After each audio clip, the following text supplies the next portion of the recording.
Hello everyone, channel में एक बार फिर से स्वागत है। जो नई शिक्षा नीति 2020 आई हुई है, जिसका मसौदा यानी कि जिसका ड्राफ्ट, जिसका प्रारूप जो 2019 में तैयार किया गया है और उसके जो महत्वपूर्ण पॉइंट्स हैं, इम्पोर्टेंट, जो परीक्षाओं में भी आ सकते हैं और नॉलेज के हिसाब से भी आवश्यक है, जिसको सभी को जानना आवश्यक है। क्योंकि आपका बच्चा या आप टीचर जो भी हो, यदि आपका बच्चा है तो आप बच्चे को किस प्रकार से आगे एजुकेशन देंगे उसके लिए भी आवश्यक है, और यदि आप टीचर हैं तो ये बहुत ही इम्पोर्टेंट जानकारी है। तो इसमें हमने क्या किया है, प्रश्नोत्तरी को शामिल किया है, कुछ इम्पोर्टेंट प्रश्न शामिल किए हैं और उनसे संबंधित जो भी डिटेल हो सकता है उसको इस वीडियो में शामिल किए गए। साथ ही यदि आप उसको डिटेल में पढ़ना चाहते हैं लिखित रूप में, तो आप यहाँ से हमारे इस वीडियो की डिस्क्रिप्शन में जा सकते हैं, वहाँ से आप रिटन रूप में देख सकते हैं। तो शुरू करते हैं सबसे पहले प्रश्न से। तो आज का जो पहला प्रश्न है इस शिक्षा नीति से संबंधित, वो है मानव संसाधन विकास मंत्रालय, जिसको इंग्लिश में ह्यूमन रिसोर्स डेवलपमेंट मिनिस्ट्री कहते हैं, इसका नाम बदल दिया गया है। जो नई शिक्षा नीति है उसमें इसका नाम बदल करके क्या कर दिया गया है, तो ये कर दिया गया है शिक्षा मंत्रालय, यानी कि मिनिस्ट्री ऑफ एजुकेशन। अब इससे संबंधित कुछ इंपॉर्टेंट जो फैक्ट्स हैं उनको देख लेते हैं। तो जैसे केंद्रीय मंत्रिमंडल ने 29 जुलाई 2020 को नई राष्ट्रीय शिक्षा नीति NEP यानी कि नेशनल एजुकेशन पॉलिसी 2020 को मंजूरी दी। तो इसको कब मंजूरी दी गई? 29 जुलाई 2020 को। अब देखते हैं इसकी घोषणा किसने की। तो इसकी घोषणा जो की है वो केंद्रीय मंत्री प्रकाश जावड़ेकर और रमेश पोखरियाल निशंक, इन्होंने इस चीज की घोषणा की। अब तीसरा पॉइंट क्या है इसमें, इसके तहत ह्यूमन रिसोर्स डेवलपमेंट मिनिस्ट्री का नाम बदलकर मिनिस्ट्री ऑफ एजुकेशन कर दिया गया है। अब देखते हैं और क्या इंपॉर्टेंट है। तो यह देश की आज़ादी के बाद इस मंत्रालय का नाम मिनिस्ट्री ऑफ एजुकेशन ही था। मतलब जब देश को आज़ादी मिली 1947 में, तब इस मंत्रालय का नाम मिनिस्ट्री ऑफ एजुकेशन यानी कि शिक्षा मंत्रालय ही था। लेकिन बीच में इसको कब 1985 में इसे बदलकर ह्यूमन रिसोर्स डेवलपमेंट यानी कि मिनिस्ट्री कर दिया गया था। तो ये इतिहास था इसके बारे में कि इसका नाम जो मंत्रालय है उसका किस प्रकार से चेंज हुआ। अब देखते हैं आज का प्रश्न नंबर 2, ये भी इंपॉर्टेंट है। प्रश्न सभी इंपॉर्टेंट जो भी इसमें शामिल किए गए। दूसरा प्रश्न है, केंद्रीय मंत्रिमंडल ने राष्ट्रीय शिक्षा नीति 2020 को पास किया, यह आज़ाद भारत की कौन सी भी एजुकेशन पॉलिसी है?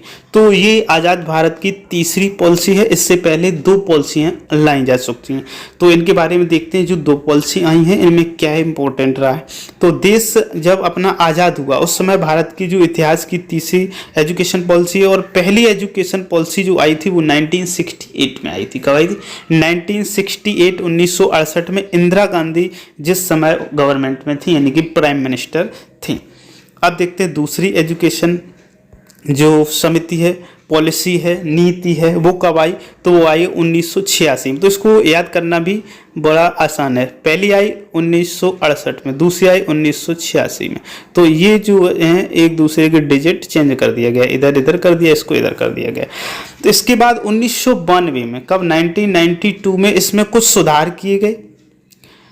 कौन सी पॉलिसी में? 1986 में पॉलिसी आई थी, उसमें सुधार किए गए थे, लेकिन पॉलिसी को चेंज नहीं किया गया था। लेकिन अब जो 2020 में नई जो पॉलिसी आई है 2020, वो प्रधानमंत्री कौन है इस समय? नरेंद्र मोदी। तो इनके गवर्नमेंट में ये तीसरी एजुकेशन पॉलिसी आई हुई है। अब नेक्स्ट पॉइंट है, इन सबसे पहले यानी आज़ादी से पहले अंग्रेजों ने शासन के समय, जब अंग्रेजों का यहाँ पर शासन था, तब एक एजुकेशन पॉलिसी आई थी। वो कौन लेके आए थे? Lord Thomas Babington Macaulay. ये कब लेके आए थे? 1854 में। इसलिए एजुकेशन सबसे पहली पॉलिसी बनाई गई थी। लेकिन इसमें ऐसा माना जाता है कि अंग्रेजों ने अपनी अंग्रेजी भाषा जो वर्ग बोल लेता था उनके लिए ये योजना तैयार की थी, जिसके तहत जो लोग तो भारतीय हों, भारतीय रंग के हों, भारतीय खून के हों, लेकिन उनकी सोच जो हो वो अंग्रेजों जैसी हो, ऐसी पॉलिसी लाई गई थी। हाँ, हालांकि इसमें एक वर्ग को बहुत अच्छा वहीं से अधिकार मिला था। वो वर्ग कौन था? वो वर्ग था दलित। तो इस अपने देश में जो दलित वर्ग है उसको कानूनी रूप से, जिसको हमारा संविधान दलित नहीं अनुसूचित कहता है, उनको पहली बार पढ़ने का हक इसी एजुकेशन पॉलिसी के तहत मिला था। वरना उस समय दलितों को फॉर्मल एजुकेशन से बहुत दूर रखा गया था, उन्हें इन एजुकेशंस के बारे में कोई जानकारी नहीं थी, यानी कोई पढ़ता लिखता नहीं था। अब देखते हैं नेक्स्ट क्वेश्चन। तो क्वेश्चन नंबर 3 है, राष्ट्रीय शिक्षा नीति 2020 के तहत देश में शिक्षा पर जीडीपी का कितना खर्च करने का प्रावधान किया गया है। तो अभी जो जीडीपी है उस पर खर्च करने का जो प्रावधान रखा गया है वो 6% रखा गया है। इससे साफ स्पष्ट है कि आगे के आने वाले दिनों में शिक्षा का स्तर बहुत अच्छा लाने का प्रयास किया जा रहा है और किया जाएगा। अब देखते हैं जो जीडीपी से संबंधित जो खर्चे हैं अन्य देशों में कितने होते हैं, अपने में अभी तक कैसे होते रहे, उनको पॉइंट्स नोट करते हैं। तो अब तक हमारे देश में जो जीडीपी थी उनका 3% के आसपास ही खर्च किया जा रहा था। पिछले 5 साल में यही डेटा सामने आया है। नेशनल एजुकेशन पॉलिसी 2019 जो ड्राफ्ट तैयार हुआ, पॉलिसी 2020 की है लेकिन इसका जो ड्राफ्ट है मसौदा है वो तैयार हुआ 2019। उसके अनुसार भारत में 17-18 में जीडीपी 2.7% खर्च किया गया था। अब टारगेट जो रखा गया है वो 6% का टारगेट रखा गया है। वैसे 1968 में इंदिरा गांधी के समय जो एजुकेशन पॉलिसी लागू की गई थी उस समय कोठारी कमीशन के रिकमेंडेशन पर बनी थी और उसमें भी जो जीडीपी का खर्चा है, जीडीपी का 6% खर्च करने का ही प्रावधान रखा गया था, लेकिन वो हो नहीं सका। इसके बाद में 1968 की जो शिक्षा नीति है उसकी यही अनुशंसा की गई थी कि 1992 में जो सुधार किए गए, एजुकेशन पॉलिसी में सुधार हुए, तब भी यह दोहराया गया था। लेकिन भारत में जब से आज़ाद हुआ तब से अभी तक जीडीपी का 6% अचीव नहीं कर पाया है। मतलब प्रावधान तो रखे गए कई बार, लेकिन अभी तक जो इसमें खर्चा है वो 6% तक नहीं हो सका है। हम तो 3-3.5% पर ही अटके हैं, इससे आगे अभी तक बिल्कुल भी नहीं बढ़ पाए हैं। बहुत सारे लोग कह रहे हैं कि जीडीपी का 4 से 4.5% खर्च कर रहे थे, यह गलत है। वास्तविकता तो यही है कि 3-3.5% से ज़्यादा कुछ भी इसमें खर्च नहीं किया जा रहा था। नेशनल एजुकेशन पॉलिसी जो ड्राफ्ट 2019 है उसके अनुसार 17-18 में 2.7% का खर्च किया गया।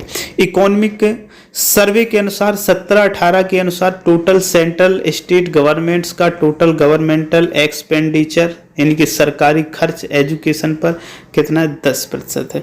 तो पॉलिसी ड्राफ्ट में इसे बढ़ाकर कितना कर दिया गया है, 20% इसको कर दिया गया है। अब देखते हैं दुनिया में जो जीडीपी का सबसे अधिक खर्च करते हैं वो कौन कौन से देश हैं।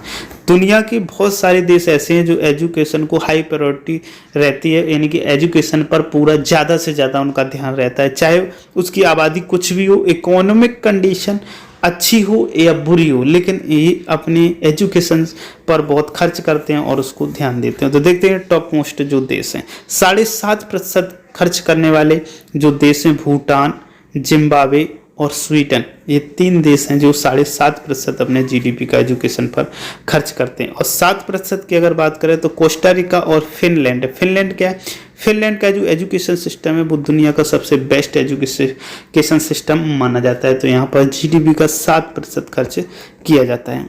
अब देखते हैं 6% खर्च करने वाले कौन कौन से देश, किर्गिस्तान, साउथ अफ्रीका और ब्राज़ील। इसके बाद 5.5% जो खर्च करते हैं वो यूके यानी कि यूनाइटेड किंगडम, नीदरलैंड और फिलिस्तीन। इसके बाद 5% में जो आते हैं वो USA, Korea, Mongolia, Kenya, Malaysia. तो यदि भारत इसमें खर्च करता है तो 6% की श्रेणी में अब वो आ जाएगा। चीन की जो सरकार है वो ओपनली कहती है कि वह 7 साल में 4% से ज़्यादा खर्च करती है, मतलब ओपनली कहती है, लेकिन रिटन रूप में इसका कोई लेखा जोखा नहीं है। हमने भी एजुकेशन में खर्च किया, लेकिन जिस रफ्तार से आबादी बढ़ी, जीडीपी बढ़ा, उसकी अनुपात में खर्च नहीं बढ़ा। चीन और पाकिस्तान युद्ध हो चुका है और इस वजह से डिफेंस में हमारा बहुत सारा पैसा खर्च हो जाता है। जम्मू कश्मीर को ही संभालने में, वहाँ फोर्स तैनात करने में बहुत खर्च होता रहा है। इसके बाद ऐसे में एजुकेशन पर खर्च उस अनुपात में नहीं हो पाया है जिस अनुपात में इसकी मंशा रखी गई है, जिसका इसका प्रारूप रखा गया है।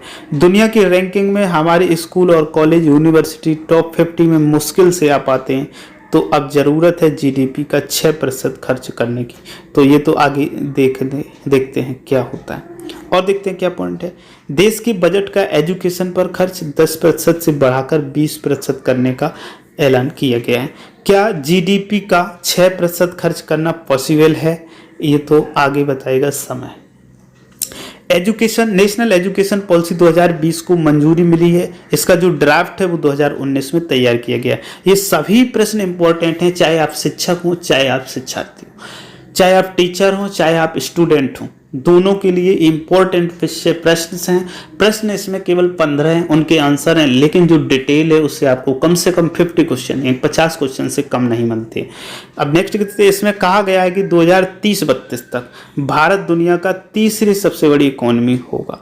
सरकार ने ऐसा प्लान भी किया था हमारे जीडीपी को बढ़ाने के लिए। 2019 में ड्राफ्ट भी तैयार किया गया था। और देखते हैं, कहा गया है कि 2030-32 तक दुनिया का तीसरे सबसे बड़ी इकोनॉमी होगी। उस समय तक भारतीय इकोनॉमी का आकार 10 ट्रिलियन यूएस डॉलर हो जाएगा। नीति आयोग 2016 के आंकड़े के अनुसार ये रिपोर्ट है।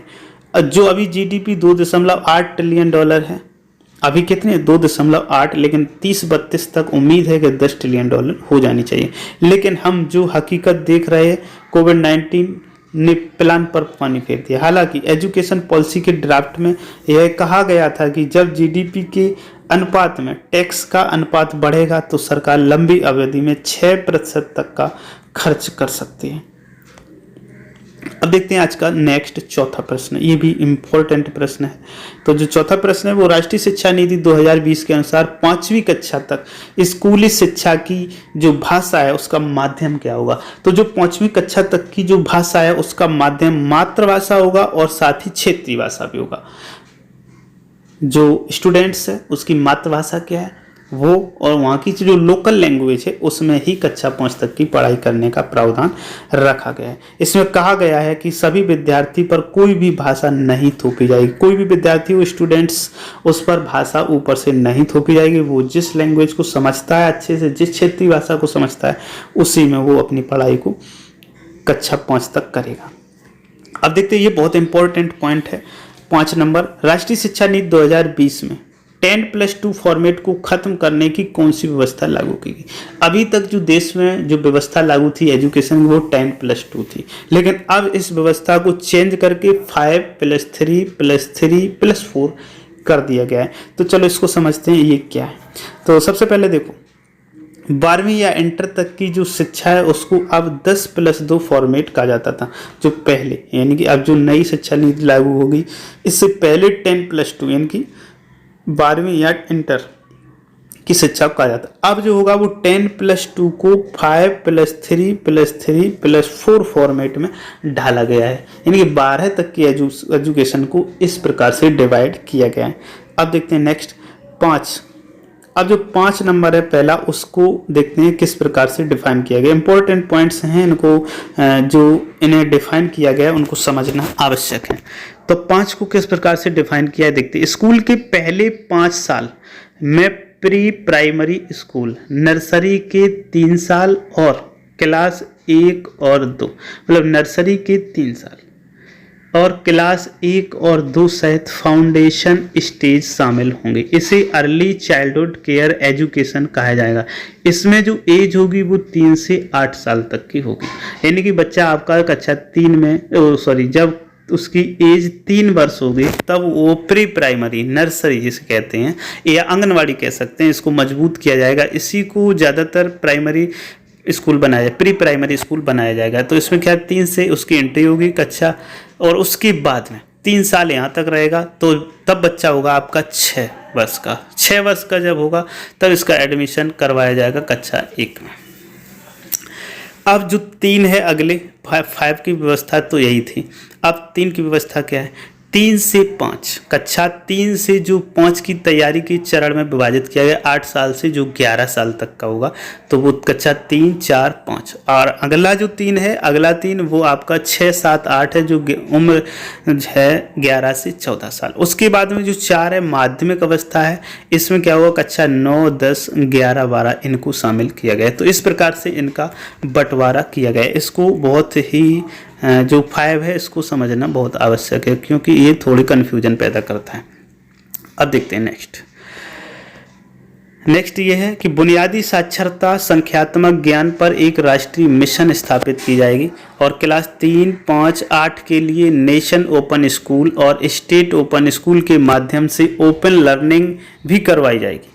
ऐसे छात्रों के लिए जो ड्रॉप आउट यानी कि बीच में ही जो बच्चे छोड़ देते हैं अपनी शिक्षा व्यवस्था और उन्हें मुख्य धारा में अलग से होकर पढ़ना चाहते हैं, तो उन्हें आप नेशनल ओपन एजुकेशन के थ्रू पढ़वा सकते हैं। स्कूलों में कला, वाणिज्य, विज्ञान स्ट्रीम का कोई कठोर पालन नहीं होगा। छात्र अब जो पाठ्यक्रम चाहें वो ले सकते हैं। लेकिन अभी तक का क्या था कि आपको 10th तक तो कंपलसरी सब्जेक्ट पढ़ने ही थे, उसके बाद में आप 11वीं में सिलेक्ट कर सकते थे सब्जेक्ट। लेकिन अब ये व्यवस्था कक्षा 6 से लागू हो जाएगी। राज्य विद्यालय नियामक प्राधिकरण, प्रत्येक राज्य के लिए राज्य विद्यालय नियामक प्राधिकरण नामक एक स्वतंत्र राज्यव्यापी नियामक संस्था बनाई जाएगी। अब देखते हैं नेक्स्ट प्रश्न, 6 नंबर पॉइंट जो इम्पोर्टेंट है। राष्ट्रीय शिक्षा नीति 2020 में किस क्लास से वोकेशनल कोर्स शुरू करने का प्रावधान है? तो वोकेशनल कोर्स जो है वो कक्षा 6 से लागू करने का प्रावधान है। मतलब कि ये हुआ इसका कि कक्षा 6 से छात्र अपने इच्छा अनुसार, अपने कैपेबिलिटी यानी अपनी क्षमता के अनुसार, अपने रोचकता के अनुसार उसे कौन से विषय में रुचि है उस विषय को कक्षा 6 से ही पढ़ सकता है। जो व्यवस्था कक्षा 11वीं में थी वो अब कक्षा 6 में लागू करने का प्रावधान है। अभी तक वोकेशनल जो शिक्षा थी वो 10वीं के बाद थी। व्यावसायिक पाठ्यक्रम, वोकेशनल कोर्स का मतलब व्यावसायिक पाठ्यक्रम जिसमें आप रुचि लेते हैं, और लेकिन अब इसे कक्षा 6 से ही शुरू किया गया। कक्षा 6 से 8 के दौरान राज्यों और अधीन स्थानीय समुदायों द्वारा तय किए गए महत्वपूर्ण व्यावसायिक शिल्प जैसे कि बढ़ईगिरी, बिजली का काम, धातु का काम, बागवानी, मिट्टी के बर्तन बनाने आदि का नमूना, ऐसे यानी कि कौशल, आपके कौशल को विकसित किया जाएगा, छात्र के कौशल को विकसित किया जाएगा। 2025 तक स्कूल और उच्च शिक्षा प्रणाली के माध्यम से कम 50% शिक्षार्थियों को वोकेशनल एजुकेशन से जोड़ना इसका लक्ष्य रखा गया है, जैसे कि बढ़ई, माली, कुम्हार, कलाकार। उसके बाद में क्लास 6 से 8 10वीं की पढ़ाई के दौरान कुछ समय के लिए 10 दिन का बैगलेस पीरियड भी होगा, 10 दिन का बैगलेस पीरियड। अब देखते हैं नेक्स्ट पॉइंट नंबर 7, ये भी बहुत इंपॉर्टेंट पॉइंट है। राष्ट्रीय शिक्षा नीति 2020 में किस वर्ष तक हर बच्चे के लिए शिक्षा सुनिश्चित करने का प्रावधान रखा गया है? तो इसमें रखा गया है 30 वर्ष, 2030 तक। अब क्या इसमें प्रावधान है, उन सभी प्रावधानों को हम लोग एक निगाह में देख लेते हैं। NCERT द्वारा फाउंडेशन लिटरेसी एंड न्यूमेरेसी पर नेशनल मिशन शुरू होंगे। बच्चों के लिए नए कौशल कोडिंग कोर्स शुरू होंगे। एक्स्ट्रा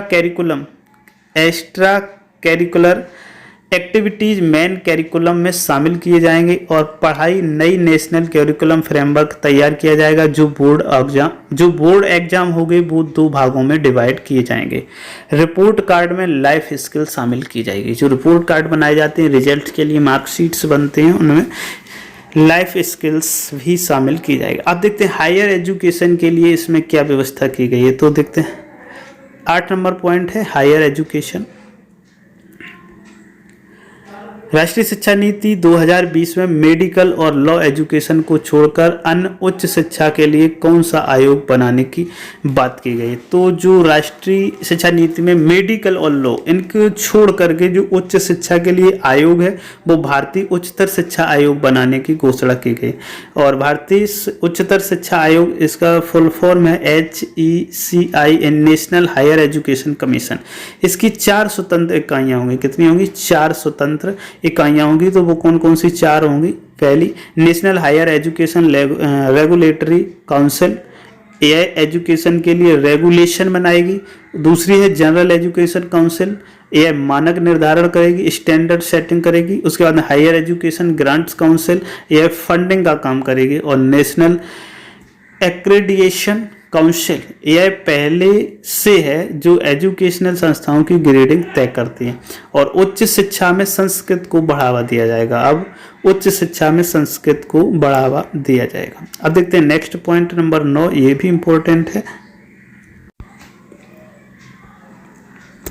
राष्ट्रीय शिक्षा नीति 2020 में उच्च शिक्षा को क्रेडिट आधारित बनाने के लिए कौन सा संगठन बनाए जाने का प्रावधान है? तो एकेडमिक बैंक ऑफ क्रेडिट ये बनाए जाने का प्रावधान रखा गया है। अंडर ग्रेजुएट स्नातक को कई स्तर पर विभाजित किया गया है, जैसे ग्रेजुएशन कोर्स 3 या 4 साल का हो सकता है, और उसके बाद में 1 साल के बाद सर्टिफिकेट मिलेगा, 2 साल के बाद एडवांस डिप्लोमा, और 3 साल के बाद स्नातक की डिग्री, और 4 साल के बाद रिसर्च यानी कि शोध के साथ स्नातक डिग्री मिलेगी। इन सब का क्रेडिट स्टूडेंट को मिलेगा। स्टूडेंट चाहे तो कभी कोर्स छोड़ सकता है और चाहे तो वापस ज्वाइन कर सकता है। तो ऐसा नहीं होगा कि किसी ने ग्रेजुएशन का 1 साल या 2 साल पूरा किया और आगे पढ़ाई नहीं की तो डिग्री नहीं मिलेगी, ऐसा नहीं है। 1 साल यदि पूरा किया तो उसे सर्टिफिकेट, 2 साल पूरा किया एडवांस डिप्लोमा, 3 साल पूरा किया तो स्नातक की डिग्री, और 4 साल पूरा किया तो रिसर्च के साथ जो शोध है उसके साथ आपको स्नातक की डिग्री मिलेगी। अब नेक्स्ट पॉइंट इसी में है, ऐसा होगा कि उससे उस अवधि तक का सर्टिफिकेट मिल जाएगा। यह क्रेडिट उस छात्र के नाम दर्ज हो जाएगा, जब भी वह वापस ज्वाइन करना चाहता है तो वह कर सकता है। अगर कोई यूपीएससी या एसएससी की तैयारी करना चाहता है तो उसे बस 3 साल के ग्रेजुएशन करने की ज़रूरत होगी। लेकिन अगर कोई मास्टर डिग्री यानी कि एमए एमएससी करना चाहता है तो उसे 4 साल का ग्रेजुएशन कोर्स करना पड़ेगा। इसका मतलब है आखिरी साल रिसर्च से रिलेटेड होगा, जो आगे पीजी कोर्स के लिए आवश्यक होगा। लेकिन अगर कोई मास्टर डिग्री एमए एमएससी करना चाहता है तो उसे 4 साल का कोर्स करना होगा। पीजी कोर्स का 1 साल, इसके बाद अगले 1 साल का ही मास्टर डिग्री करनी होगी, जो कि अभी 2 साल का है। मास्टर डिग्री 1 साल की हो जाएगी। अब इसके बाद में एमफिल की अगर हम बात करें तो एमफिल कोर्स को ख़त्म कर दिया गया है। मास्टर डिग्री के बाद आप सीधे पीएचडी कर सकेंगे। कोई भी स्ट्रीम का स्टूडेंट कोई भी विषय ले सकता है। अभी जो बंदिशें थी उन बंदिशों को नहीं रखा गया है। इसके बाद में अब किसी भी स्ट्रीम का छात्र कोई भी विषय ले सकता है, यानी साइंस वाले म्यूजिक भी ले सकते हैं। साइंस के साथ साथ ह्यूमैनिटी और आर्ट सब्जेक्ट लेने का भी प्रावधान होगा। आईआईटी में भी इसे अपनाया जाएगा। नई शिक्षा नीति में संगीत, दर्शन, कला, नृत्य, रंगमंच, उच्च शिक्षा संस्थानों की शिक्षा के पाठ्यक्रम में शामिल किए जाएंगे। इसके बाद नेक्स्ट 10वां पॉइंट है, राष्ट्रीय शिक्षा नीति 2020 के अनुसार रिसर्च के लिए कौन सा संगठन स्थापित होना है। ये इंपॉर्टेंट पॉइंट है। तो रिसर्च के लिए जो स्थापित होना है वो राष्ट्रीय अनुसंधान फाउंडेशन यानी कि द नेशनल रिसर्च फाउंडेशन। यह रिसर्च से संबंधित काम के लिए एक्सपेक्स बॉडी होगी और इसका संबंध देश के सारे विश्वविद्यालयों से होगा। नेक्स्ट 11 नंबर पॉइंट है, राष्ट्रीय शिक्षा नीति 2020 के तहत कॉलेजों को कितने वक्त में चरणबद्ध तरीके से ऑटोनॉमस स्वायत्त बनाने की बात की गई। तो ये 15 साल में। हायर एजुकेशन के ढांचे को बदला जाएगा। सामान्य शिक्षा यानी कि एजुकेशन, शोध, रिसर्च, टीचर्स ट्रेनिंग आदि को अलग अलग होंगे। इसका मतलब ये हुआ कि research oriented university, teaching incentive university, autonomous degree college में बट जाएगी। ऑनलाइन शिक्षा पर जोर देने की बात कही गई है। इसके तहत अगले 15 साल में तमाम कॉलेजों की संबद्धता स्टेट वाइज समाप्त की जाएगी। इन्हें स्वायत्तता ऑटोनॉमस बनाया जाएगा। वे खुद ही एग्जाम करवाएंगे और डिग्री देंगे। इसके लिए राज्यों में मैकेनिज्म तंत्र बनाया जाएगा। हर कॉलेज की गवर्निंग काउंसिल होगी। अगर ऑटोनॉमस कॉलेज नहीं बन पाए तो वह किसी यूनिवर्सिटी का हिस्सा हो जाएगा। इसमें शिक्षक को संदेह है।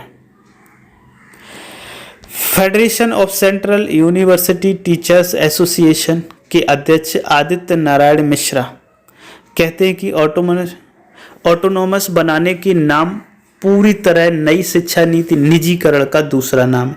ये कहना है आदित्य नारायण मिश्रा जी का। हर यूनिवर्सिटी और कॉलेज पर बोर्ड ऑफ गवर्नर रहेगा। इसमें यूनिवर्सिटी के इलेक्टेड कंपोनेंट खत्म हो जाएंगे। एग्जीक्यूटिव काउंसिल और एकेडमिक काउंसिल खत्म हो जाएगी। और इसके बाद में जो नियुक्ति है, नियुक्ति, वेतन बढ़ाने से लेकर सारी जिम्मेदारी बोर्ड ऑफ काउंसिल की होगी। निजी संस्थानों को बढ़ावा देने की बात इसमें कही गई है। जिस तरह से आईआईटी की फीस काफ़ी बढ़ गई है, इसी तरह कॉलेजों की भी फीस बढ़ेगी, क्योंकि उन्हें अपने खर्च चलाने के लिए खुद ही रकम जमा करना होगा। Name of excellence institution of any names के नाम पर भी फंडिंग बंद करेंगे। तो ये जो पॉइंट्स हैं सभी इंपॉर्टेंट पॉइंट्स। अब देखते हैं next set 12 number point. Sanskrit और भारतीय भाषाओं के लिए कौन सा संस्थान स्थापित होगा? ये IITI ये होगा, यानी कि Indian institute of translation and interpretation. इस स्कूल को यानी कि इस संस्था के नाम से खोला जाएगा। राष्ट्रीय शिक्षा नीति 2020 में किस वर्ष तक स्कूल और उच्च शिक्षा प्रणाली के माध्यम से कम 50% शिक्षार्थियों को व्यावसायिक शिक्षा में शामिल होने का टारगेट रखा गया है? तो 2050 तक। अब देखते हैं नेक्स्ट नंबर 14। केंद्र सरकार ने राष्ट्रीय शिक्षा नीति 2020 को लागू किया है। इसका मसौदा किसकी अध्यक्षता में बना है? तो इसका जो मसौदा बना है वो के कस्तूरी रंजन की अध्यक्षता में बनाया गया है। ये कौन है? ये इसरो के चेयरमैन रह चुके हैं। उनकी अगुवाई में केंद्र सरकार ने पैनल का गठन किया था। पिछले साल 2019 में इस पैनल को HRD मिनिस्ट्री की नई शिक्षा नीति का ड्राफ्ट पेश किया था। मंत्रालय ने इसके लिए लोगों से सुझाव मांगे थे। 2.25 लाख सुझाव आए थे। अब इससे क्या होगा? देश की 1986 में शिक्षा नीति जो आई, 1992 में सुधार किया गया और अब नई शिक्षा नीति को केंद्र सरकार ने मंजूरी दे दी है। शिक्षा नीति क्या होती है? हम भविष्य में वर्क फोर्स कैसे तैयार करते हैं, हम समाज को कैसा बनाना चाह रहे हैं, ये होती है शिक्षा नीति। इसके बाद आज का लास्ट और अंतिम प्रश्न है 15। नई शिक्षा नीति में बीएड कितने वर्ष की होगी? तो नई शिक्षा नीति में जो बीएड होगी, यदि आप इंटर के बाद में बीएड करेंगे तो 4 वर्ष की होगी। यदि आप स्नातक के बाद में बीएड करेंगे तो 2 वर्ष की होगी। और यदि आप परास्नातक के बाद में बीएड करेंगे तो 1 वर्ष की होगी। तो इस प्रकार से इसे 3 भागों में बीएड को डिवाइड किया गया है। तो ये वीडियो थोड़ा बड़ा जरूर हुआ है, लेकिन उम्मीद करता हूँ कि आपको ये पसंद आया होगा, क्योंकि ये शिक्षक और शिक्षार्थी, टीचर और स्टूडेंट सभी के लिए इम्पोर्टेंट वीडियो है। यदि आपको पसंद आया हो तो वीडियो को लाइक कर दें, साथ ही चैनल को सब्सक्राइब कर ले, बेल आइकन दबा लें, जिससे कि आने वाले प्रत्येक वीडियो आप तक पहुँच सके और सभी इंपॉर्टेंट इन्फॉर्मेशन आप तक पहुँच सके सबसे पहले। वीडियो पूरा देखने के लिए बहुत बहुत धन्यवाद।